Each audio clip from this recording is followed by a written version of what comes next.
Magandang hapon Pilipinas, live mula sa Pag-asa DOST, narito ang latest sa lagay ng panahon. Patuloy pa rin tayong nakatutok sa paggalaw ng Bagyong Lando sa loob ng ating boundary. Huli itong namataan sa layong 520 km east ng Balera, Aurora. May lakas na hangin itong dalang nasa 130 km per hour at pagbukso na 160 km per hour.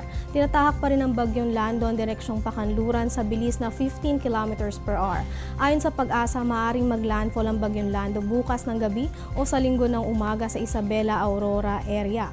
Kapag ito ay naglandfall na sa Isabela, Aurora, magdadala din ang Bagyong Lando ng malalakas na pagulan sa mga lugar ng Northern at Central Luzon. Kaya palagi pa rin tayong mag-monitor sa ilalabas na panibagong datos mula sa Pag-asa.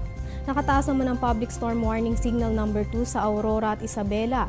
Makakaranas sa mga nasabing lugar ng hangin aabot sa 61 to 120 km per hour sa loob ng 24 oras at masungit na lagay ng panahon ang magdadalhin nito. Signal number 1 naman ng Cagayan, Kalinga, Mountain Province, Ifugao, Benguet, Quirino, Nueva Vizcaya, Nueva Ecija, Bulacan, Pampanga, Tarlac, Pangasinan, Rizal at gayon din sa Quezon kasama ang Pulilio Island, Camarines Norte, Camarines Sur at Catanduanes. Inaabisuhan naman na laging maging handa at alerto ang mga residente sa mga nabanggit na lugar sa tsansa ng pagguho ng lupa at pagbaha lalo na sa mga mabababang lugar. Alamin naman natin ang pagtaya ng panahon sa iba't ibang bahagi ng bansa. Unahin natin sa Luzon na magiging maulan sa may Lawag, gayon din sa may Olongapo at dito sa may Metro Manila at Baguio City. Maulan naman na may kasamang isolated thunderstorm ang weather condition sa may Legazpi, gayon din sa may Tugigaraw. Maliwalas naman ang panahon ang mararanasan sa may Tagaytay at Puerto Princesa. Dako tayo sa may Visayas, rains with isolated thunderstorm ang mararanasan sa may Tacloban. Fair weather condition naman sa may Iloilo, Bacolod at Metro Cebu. Dito sa Metro Davao, generally fair weather condition ang mararanasan sa Cagayan de Oro, Metro Davao at Zamboanga na may tsansa na lamang ng pagulan sa hapon o mamayang gabi. Magbabalik ang Panahon TV matapos ng isang paalala.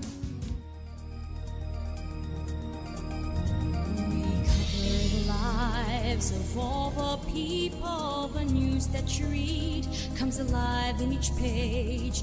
We are committed to make your lives better. We're going strong because of you.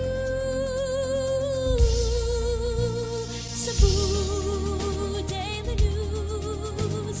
Cebu Daily News. Cebu Daily News. We tell it as it is.